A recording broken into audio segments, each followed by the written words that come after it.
you and chatting about all this cold and snow, David. Yeah, I know.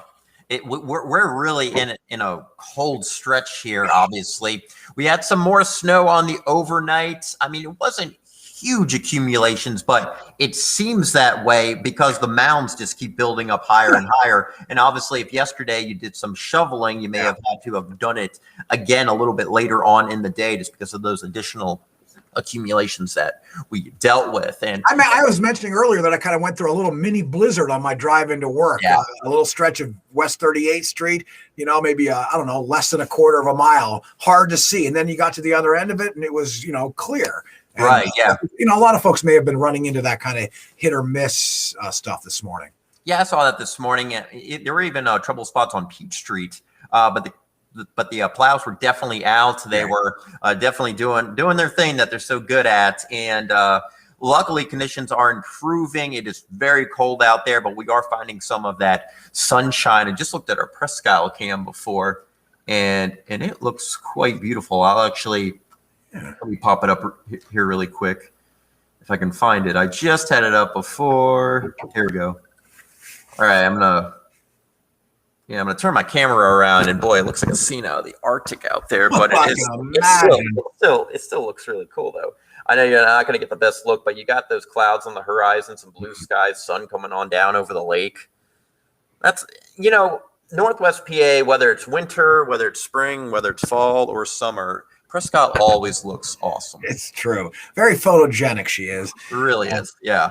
So. But, that sunshine, even though you told us it was coming today and to, grab those sunglasses or make sure you know where they are in the car today, it was still a little surprising, still a little startling.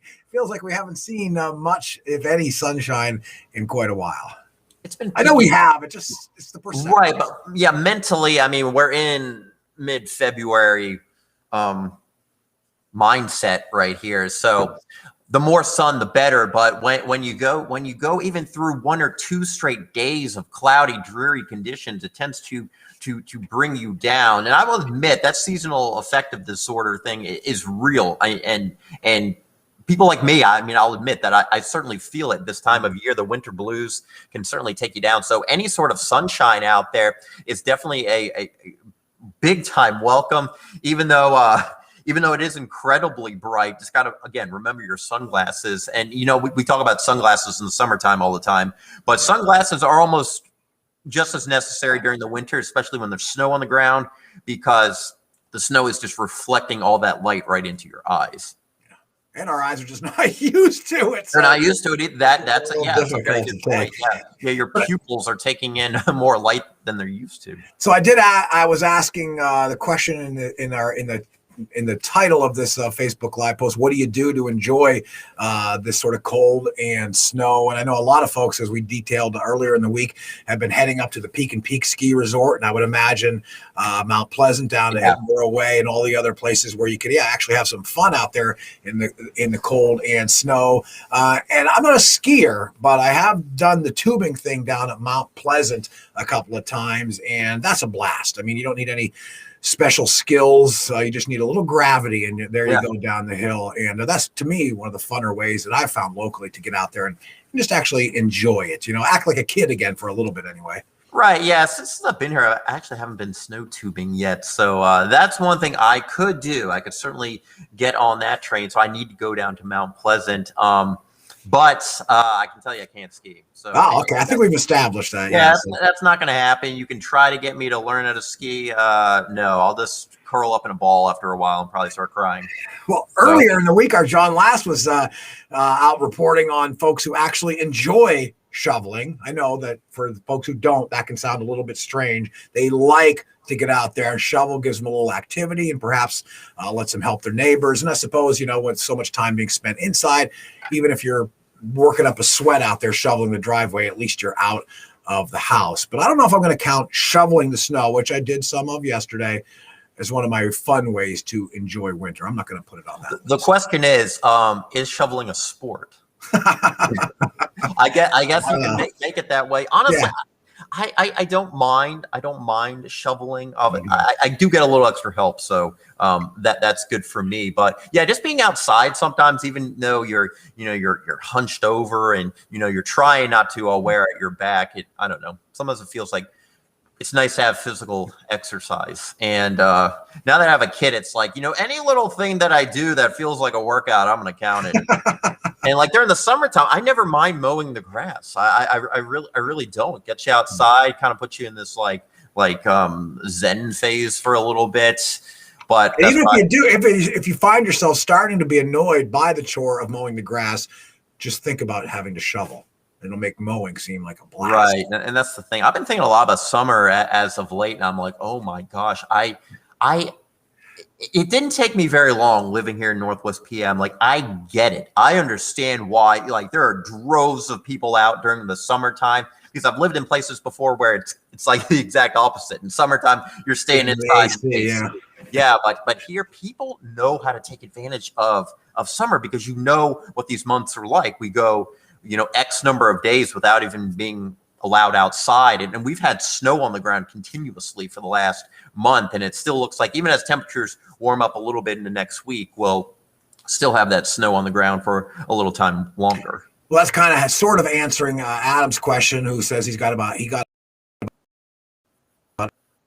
inches of snow Waterford, and asking, is the next winter storm going to be a big one, or the big one, I suppose. But we have been calling. We called the earlier one Winter Blast number 1, and we're calling tomorrow's anticipated snow Winter Blast number 2. So, kind of answers that question.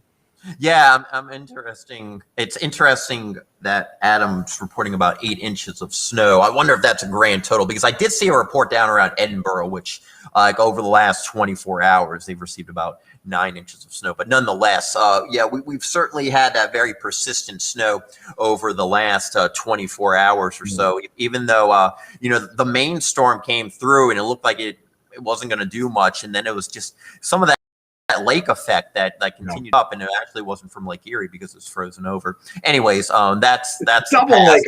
Now we're looking ahead to the future here. So how is this one going to come? How is blast number 2 going to compare to blast number 1? I don't think blast number 2 is going to be anything humongous for us, to be totally honest. It will be impactful. I think you'll still have to get the shovel or maybe even the snowblower out, but it looks like the trend is for the system to stay farther to the east. It's going to be more of like one of those nor'easters.